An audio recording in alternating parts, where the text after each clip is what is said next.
Welcome back, my friends and neighbors, to the 52 Weeks podcast. Live tonight for the very first time. I'm just kidding. I couldn't go live tonight. Some stupid YouTube glitch. Anyway, so this is recorded. However, it was recorded about 30 minutes ago, so it's close to live, but not really. Anyway, you know, the other day at work, I know it's been a while since I've been here, and that's okay. I'm going to explain later. But the other day at work, this was a few weeks ago, I was at work in my company vehicle that I drive for the day, going out and doing medical visits and such. And I was on the road heading north to go see a patient. And I got on a rather large bridge, which is fine. Bridges don't scare me. But I got on that bridge, and something interesting happened. My throat started to get so tight that I found that I couldn't swallow. And yeah, it was an interesting sensation. Yeah. Now, to be fair, this is not the first time something like this has happened. Not at all. I've been dealing with this pretty much my entire life. However, this was very sudden, and it had been getting worse. Now, like I said, this is a few weeks ago. So I'm sitting there, and I can't swallow, and I'm stuck on this bridge that goes forever. And so finally I got off of it and was like, okay, maybe this is just a really bad day. I don't know. This is kind of weird. So anyway, I did my thing. I got through my morning, and I got headed south again towards the end of the day, and I got inside a tunnel this time. Tunnel that goes under the water. Again, not a big deal. I like tunnels. I like bridges. I like tunnels. There's this certain bridge especially. I'm not going to say where it is because my location is very secret and very private to me. Just kidding. But it's a really big bridge in between two states, and I really enjoy going over it. So it's not a big deal. Anyway, so at the end of the day, I get in this tunnel, and again, the same thing happens. I can't swallow. Every time I try, it's like, it just spasms, and I feel like I'm going to drown, and it's really unpleasant. So I'm thinking, all right, this is stupid. This has been getting worse.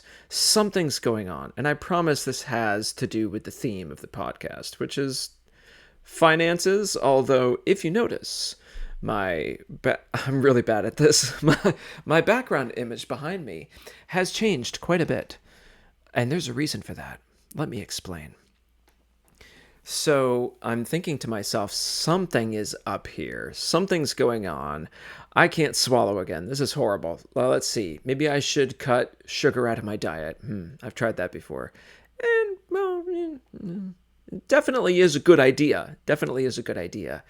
But recently, I know this is a rabbit trail, but recently what I have been doing is I came up with this idea all on my own to have a glass of carrot juice with a splash of organic apple juice in it. I'm just kidding. I didn't come up with it all on my own, but I have been doing it, and it's really good. It's very tasty. I don't have to force it down or anything. It's not like trying to drink banana juice or something. Is that a thing? Banana juice? That's disgusting. Oh, my throat's tightening up again. No, it's really good. The carrot juice, not the banana juice. Carrot juice is really good. Very, very good. With a splash of unfiltered organic apple juice. I don't know. I'm just trying to be, it was recommended to me. But anyway, it's really good. So I've been doing that. So I thought to myself, should I cut sugar out of my diet? Should I, replace it with bananas? A long, long time ago when I was dealing with anxiety. And that's what this is. Spoiler, it's anxiety. A long time ago when I was dealing with some significant anxiety, at the very beginning of my career, like over 20 years ago, I cut out sweets and I replaced it with fruit, and it worked really well. But I've tried that recently and leading up to this point, and it was just kind of like, it really didn't work that great. Now, I've even cut coffee out of my diet because that was starting to really make my stomach feel terrible. So here I sit in the tunnel, and my throat's spasming. My esophagus is spasming again today. Not today, but that day. You know what I'm talking about. I'm living in the moment here. And I thought to myself, all right, what if something, I can try the bananas, and I've been doing that, and it's okay. But what if something else is going on? Let's see. I've been feeling recently, usually this bothers me on my drive home from work. Now, I have a 2-hour commute, 2 hours there, 2 hours home. It's a lot. It's really like 2 hours and 15 minutes, depending on how fast I drive, but it's a lot. And usually it's on the drive home. And, I get like halfway home and my throat starts to get tight, and I just start to get really tired. I mean, I work 12 hours when I get to work. So I'm up at 4 in the morning. And then by the time I get home at night, it's 9 p.m. By the time I get to sleep, it's like 10:30. And so, when I do back-to-back days, that's a lot. I know, I'm getting to it.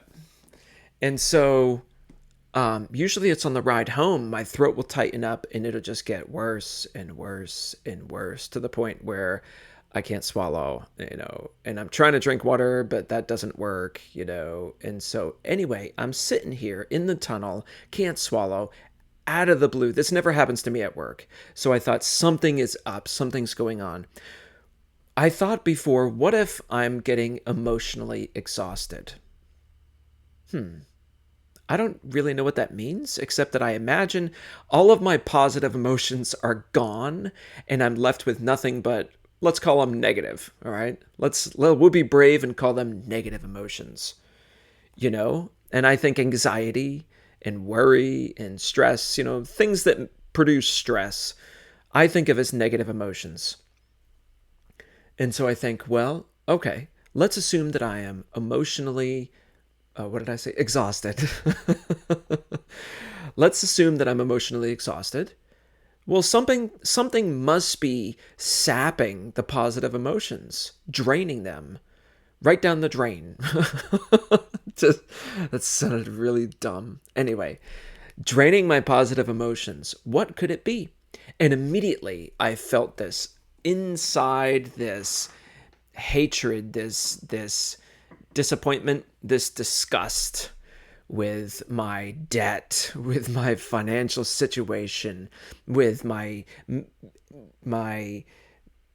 decisions to try to start by whatever, a restaurant, get into this debt, get into that debt, and as of right now, I don't have that much debt. I've got like a student loan and my home equity loan, which represents my horrible truck accident and my horrible restaurant venture. I know I'm using very strong words there, but this is how I felt. And it just, and then mixed in with that at around the same time, I had been really dealing with feeling like my career has been a failure and a waste because mathematically, I don't and never will make enough money to satisfy the Dave Ramsey math formula. And I knew immediately right there that was what was sapping all of my positive emotions. And when I thought back, I realized this has been going on for like 5 or 6 years. Yeah, 5 or 6 years. It's been that long.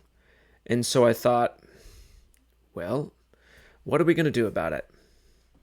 And I thought, there's only one thing to do about it. Something I had been thinking and talking about recently concerning my amazingly wonderful commute is accepting it.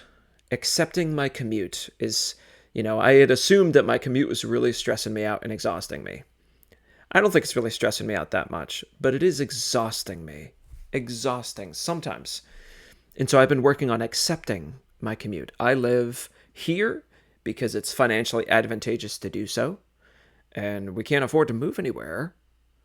But I work here because 2 hours plus away because I can't afford to work at home. Doing what I do, I'm a paramedic, unless I'm sure everybody watching this knows exactly what I do for a living. No, whatever. But on the off chance that I'll have a viewer that doesn't know me, I'm a paramedic, and paramedics don't make a lot of money. So I travel 2 hours so I can, make a lot more than I would at home. A lot more, like at least $20,000 more per year by traveling. you know? And so, where was I? Let's see. Yes. So, all of this, I don't know if you want to call it self loathing or hatred for my debt, this stress, this punishing, this self punishing. My chair makes a lot of squeaky noises. Anyway, this self punishing, I realize I've been doing this for years. And of course, this has to be it that's just draining my strength and draining all the positive emotions and leaving me with nothing but anxiety and contempt and disgust. And so I thought, well, I can't keep going like this. What am I going to do? In all seriousness, what am I going to do? And I thought, let's try something here. Let's begin to accept my situation. And boy, I don't know how to do that, except that I like to talk to myself out loud, which is probably one of the reasons that I enjoy doing this, because it's like talking to myself.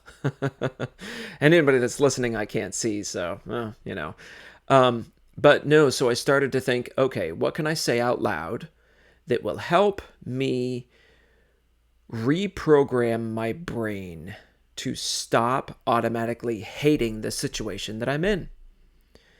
I thought, okay, let's let go of all of our future wild goals and things like that. And let's just start fresh right here. Let's say, okay, I do not make enough money, and I never will in my career. But the money that I do make is sufficient for us. We always have what we need. We've never gone hungry. We've never frozen to death. We've never had our electricity cut off. Nothing. We have what we need. It is sufficient. And that word sufficient became an integral part of my vocabulary when referencing this. So then I thought, okay, what can I say? Even if it takes 10 years to finish paying off my debt, it is sufficient. Okay.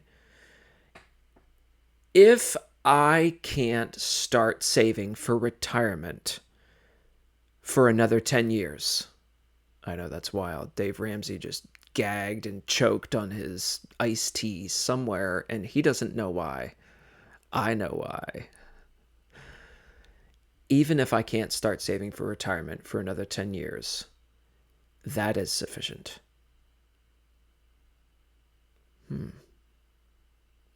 I am exactly where I am supposed to be in my life right now. I was supposed to be a paramedic. I know that without without a shadow of a doubt. I am supposed to be working where I am working right now. I don't take these things lightly. I don't move from job to job quickly. That was a big thing. Moving to this job, I did it for very good reasons. I did so to make a little bit more money, but I did so to stop working 24 and 36-hour shifts, to be home in my own bed every night. Yes, I'm commuting more now, but my mental health is so much better than it was. So much better. Like a lot better. And I knew that would happen. I also wanted to be in church with my family more, which I was, but that's an interesting, different subject for another episode. So I started to say these things over and over and over again. And each time I did, I felt this stress and this weight just roll off of me bit by bit by bit by bit. And all of the feeling of my throat being tight and not being able to swallow went away. Now, this is what I would like to call, I'm trying to find contentment with where I am right now in life. And that's not something that Dave Ramsey would disagree with, I don't believe. Now, I'm saying that because in my previous episodes, I refer to Dave Ramsey a lot because this is a financial ish podcast. Um, you know, me mostly so far, me telling you of all of my woes and terrible decisions and what I've done about it. Right now, honestly, I'm making minimum payments on my debts because that's all I can afford to do. But with each time that I would say it, this is sufficient, and let it sink in, and just let go of that burden and let go of my own plans and ideas for getting rid of this debt as fast as I can because I'm going to be miserable until I do. The more I let go of that, the lighter my load felt. And wouldn't you know, I had the next 2 days that I worked, it was right before my vacation. The next 2 days that I worked, I had fantastic rides home. Fantastic rides home. Yeah, that's right. I got the S in the right spot. I had fantastic rides home compared to what I was dealing with. The second half of my journey home was always throat tight and just trying to swallow and just trying to live and survive, and it was miserable. It's exhausting. And I had much better rides home. It was great. And so I thought, okay, let's think about this. What does this mean? This doesn't mean that debt is good. Not at all. This doesn't mean that I'm comfortable and cozy with debt. Not at all. We're not getting any new debt ever again. If something happens to one of the cars right now, if something happens to one of the cars right now, it's going to be uncomfortable for a bit. It's going to be really inconvenient and uncomfortable. But what I'm going to do is probably go work a ton extra and then go find another vehicle for, $6,000 that will get me by. Now, I'm not expecting my vehicles to fall apart. Not this year. Next year is always a new and fresh, exciting year, but not this year. What is my plan for replacing them in the future? Well, for right now, that's my plan. That's all I got. And that's okay, because that is sufficient. That is what we did in the past with these past 2 vehicles, essentially, especially the most recent one, my wife's van. Oh, let me tell you about the van. What a great vehicle. What did I have done to it recently? Oh, I had one of the axles replaced. Yes, I think at the last episode, I had the steering gear replaced. I had at least 2 wheel bearings replaced. I've had a 3rd wheel bearing replaced, and brake calipers, and now an axle. But you know what? We did it all with cash, and it wasn't a big deal. It was a little uncomfortable, I got to work 1 or 2 extra shifts per month, to be okay, and to have a little extra money for things like that. But it is sufficient for right now. I told you I was leading up to my vacation when all this happened. And it's interesting because I just had this overwhelming cloud hanging over me that I was going to have a terrible, terrible vacation because I don't make enough and never will in my career because of this debt, because of all these things. I'm going to have bad vacation. There's no way it can be good. I wonder why my throat was closing up. Yeah, when I think about it now. When I thought about it then, it just seemed like, whatever. I'm just in it. I can't do anything about it. I'm drowning, and that's it. Done. But I'm not financially drowning. I mean, we have to swim hard, but we're not financially drowning. Emotionally, I was drowning, and I see that now, but for some reason I couldn't see it when I was in it. So, suddenly now I realized I can enjoy my vacation, and I'm going to. I'm going to take it one piece at a time. We have some exciting things planned for my vacation, and we did. We had a good vacation. We did some exciting things. We actually went swimming at the lake for the second time. And it was cold. The water was still like 50 degrees. The first time we went swimming was at the end of May. I was dying to get in the water, and it was a bad idea. The water was 45 degrees, and it was just wildly icy. Every time I plunged under the surface, my body was just screaming that it was going to die, and yeah, it basically was. Anyway, So we had a good vacation. We did some things. My daughter took me down to, well, I drove because she's 13, but my daughter took me to a concert, a Christian concert. Dude's name is Forrest Frank. And, not exactly my style, but I thought it was great that she wanted to take me to a concert. And I actually had a fantastic time. Besides going to a concert with my daughter, which is good enough, I had a really good time. It was a really, really good energy and a really good time. That's a story for another episode, though. Kind of ties in with my, did I say my church story? Yeah. Anyway, maybe a little teaser in there for the future. Anyway, so here I am, and I'm having a good vacation, and then we get like halfway through the vacation, and something happens. We were coming back from a day out that we were doing, coming back, heading up the interstate, and suddenly my throat just tightened up and I just started getting so anxious out of nowhere. And where is this coming from? And I couldn't swallow. And so I was like, all right, you know what? This is coming from somewhere. We just dealt with this before vacation and we made some really good progress. So I pulled over and I went off into like a rest stop or whatever just to kind of chill out and clear my head. And I started writing down on my phone all the things because I thought, well, what could be draining my energy now? And a whole huge list of things popped forward into my head that I felt that I was going to have to spend big money on this summer. And I mean, it's like thousands and thousands of dollars. It's just not going to happen, you know? And so I thought, okay, let's write them all down. And then let's go out on the assumption. Remember, no debt. Your car breaks. You don't get into debt. What do? There's always another way. There's always another way. Do you have a few $1,000s? Yes? Great. If you don't, go make a few $1,000s. Get a second job, whatever you have to do. Make a few $1,000s and then go get a junker to get you by. And it's, like I said, it's an art to buy a junker. You don't just buy any junker. But anyway, the point is still the same. There's always another way. So I wrote down everything. Let's see. I need to finish my roof, which is going to be like $6,000 at least. I started that last year. I'm doing it myself with the help from like friends, a couple of friends. Anyway, so that's like $6,000. My boiler is seeping water, which is nothing new, but I noticed this year when I shut it down for the summer, it looks like it's seeping a little bit faster, maybe. It doesn't surprise me. It probably is.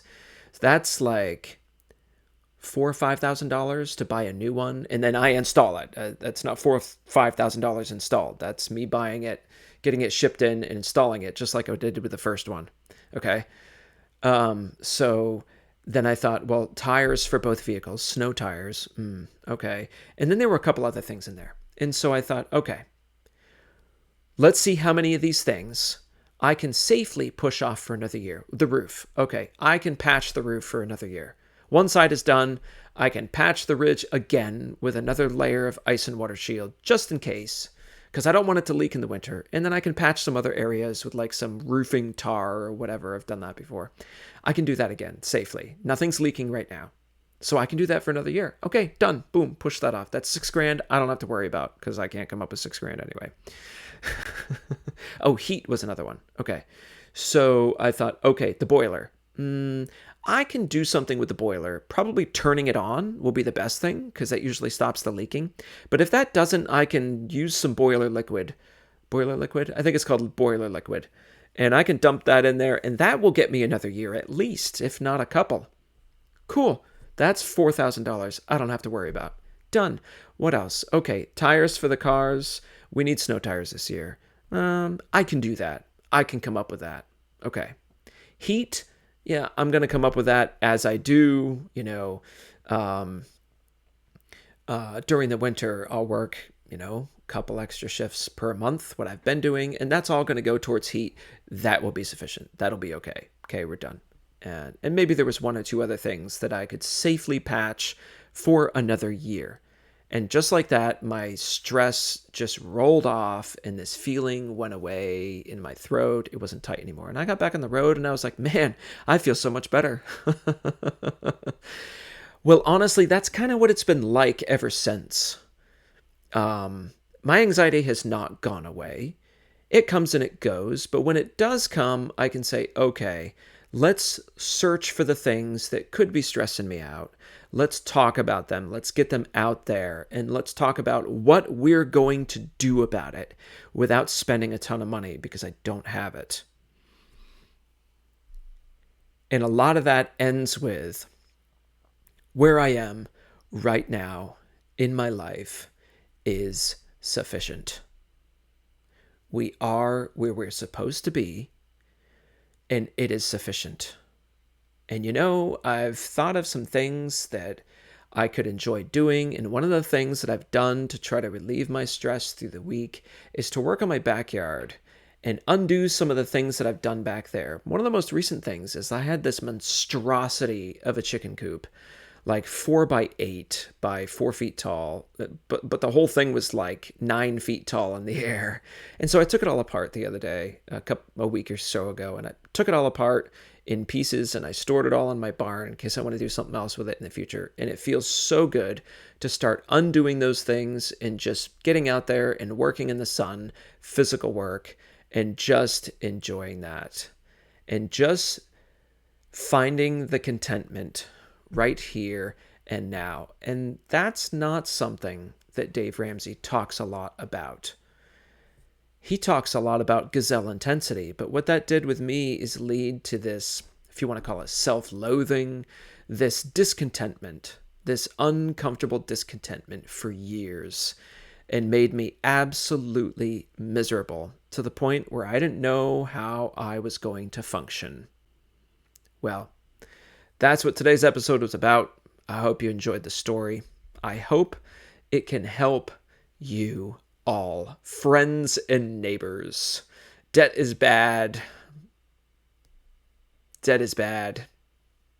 Cash is good. I don't know. Dave Ramsey says cash is king, but finding the contentment here and now, that's my day-to-day mission, struggle, but so far, success, a lot more success than I've had. So hopefully you can find your contentment as well. Until next time, ladies and gentlemen, friends and neighbors, peace out.